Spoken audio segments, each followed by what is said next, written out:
welcome to Jesus on the Fly. Yay, welcome back. It's been a while. Sorry about that. We had a busy life, I guess. I don't know. We had a lot of lunch invitations, and that was not under our control. So Yes, you don't need to know about that though. So let's jump into, we are still walking through Matthew. The point of Jesus on the Fly is to have an unintimidating conversation around the words and actions of Jesus in the Gospel. So we're in Matthew 6, and you can find all the episodes on the Christ Lutheran, Christ Norfolk YouTube channel, all the archives to walk through Matthew with us. And today we're going to talk about Matthew 6, 19 through 24, and treasures in heaven. So I'll read that. Do not lay up for yourselves treasures on earth where moth and rust destroy and where thieves break in and steal, but lay up for yourselves treasures in heaven where neither moth nor rust destroys and where thieves do not break in and steal. For where your treasure is, there your heart will be also.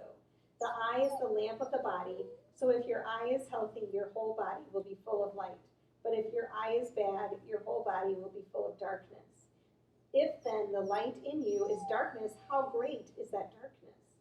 No one can serve two masters, for either he will hate the one and love the other, or he will be devoted to the one and despise the other. You cannot serve God and money. Okay, Dave, so what are your thoughts on moth and rust and darkness and light and God and money? well, I think the thing that stands out to me is the darkness in the eye, darkness in your eye. That part of that passage. I guess the treasures in heaven thing. I guess I feel like okay, that's true. Like we should not be obsessed with the treasures on this earth, right? I guess for me, that kind of feels like an obvious one, but I think it's interesting that it connects to darkness and light. So it's not just like, don't store up, tread for yourself on earth. Heaven's the real treasure, but the message is also like, there is darkness and light in that. And I'm trying to jump for the conclusion. Can you help us find the connection, I guess, between storing up treasures on earth versus heaven, and then the eye being the lamp of the body? It seems mildly disconnected, even though obviously it's not. Well, I think I don't know, my my reaction to it without studying it very much is that it's about your worldview. Like, if you have a worldview that money and possessions are your number one thing, like how messed up your life is going to be because of that worldview. And I mean, how great is that darkness? Yeah, because your entire worldview is messed up. But if you have the worldview of God's the most important thing, and the spiritual things are my treasures, then that just changes your entire lifestyle, the way you're focused on this, or you might be more focused on relationships rather than stuff. So I think there's a whole lot. It's kind of like you think about if possessions and if money is your God, if that's your number one thing, how very simple, in a sad way, that's all your life is about. Whereas if you make God your God, then there's so many other things that are, it opens up your world to so many more things. I guess that's what I'm trying to say. It opens up your world to so many other things that, you can think about people and what their needs are, and just maybe that's just it. Just loving other people is just like a huge change to your life. Our dog is whiny today. She has a comb. So. The cone of shame. Yeah, the cone of shame. I feel like this keeps coming up in different ways in my life, but over, on my website, one thing we're discussing in the Bible study right now is that the destination of heaven, we lose that the actual destination is really relationship with Jesus. Heaven's awesome, but we make so much of it that we don't even know what that is. So we think heaven is going to look like what we kind of wanted on earth, as if heaven, we'll have treasures there. Well, what's the treasure? Every time it's Jesus.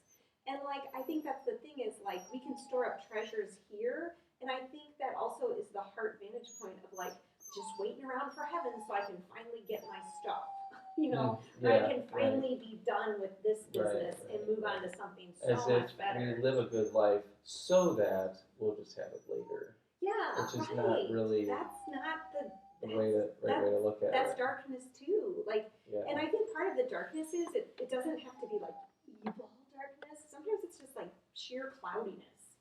Like we miss the meaning in life. We miss, like what's real and what's authentic because we chose crud over Jesus.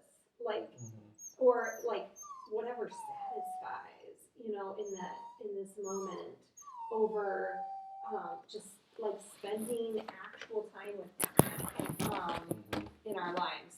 I don't know. I mean, I think that there's a lot to be said for what do we think heaven is too. I think we have to investigate that a little bit. I lost my Jesus on the fly partner.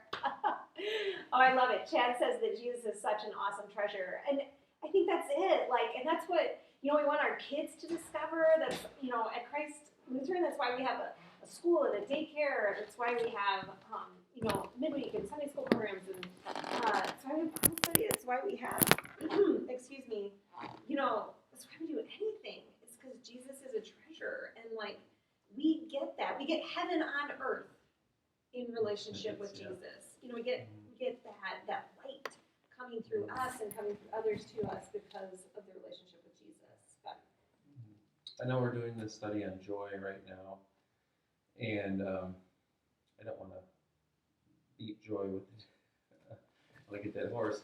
Well, it is a thing. But it is a thing where you have joy, you have fulfillment in life when you follow the true God.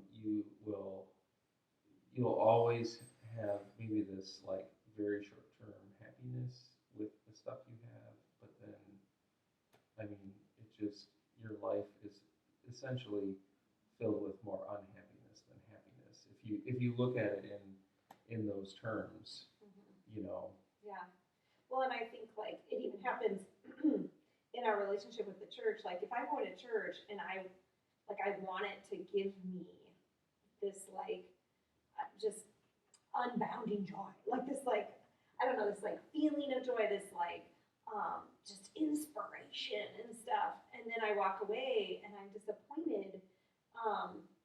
I think it's because I'm still looking for like literally something physical. Like I want a sensation over just Jesus. Like I always want more than him, and he's really enough. Yeah. It's weird because I was looking at the Reformation, and I think I was trying to like break it down into like a children's message, like for like. Ooh, that's hard. Okay, so how am I gonna explain the Reformation to like 5-year-olds and 6-year-olds? And I'm thinking to myself, what was wrong that Luther was trying to change? And I mean, it does kind of sadly come back to the fact that they were trying to build St. Peter's Basilica. They were trying to build an earthly thing. And that's why, like, they became focused on the earthly things, and then they turned forgiveness into something else because they wanted to make more money.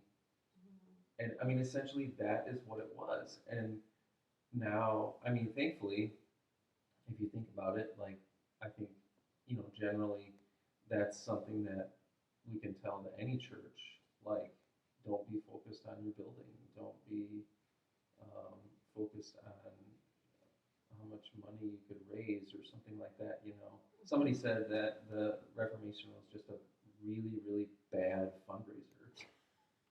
You mean that, like, what started the Reformation? Right, what started the Reformation. The Reformation itself was trying to fix the really bad fundraiser that they did. So. And I mean, just like anything else, like anything that God created for good, like Satan and the world can like turn it into something broken and messed up, And so buildings are good and art is good and beautiful things are good, but like if it's not Jesus, it's just okay.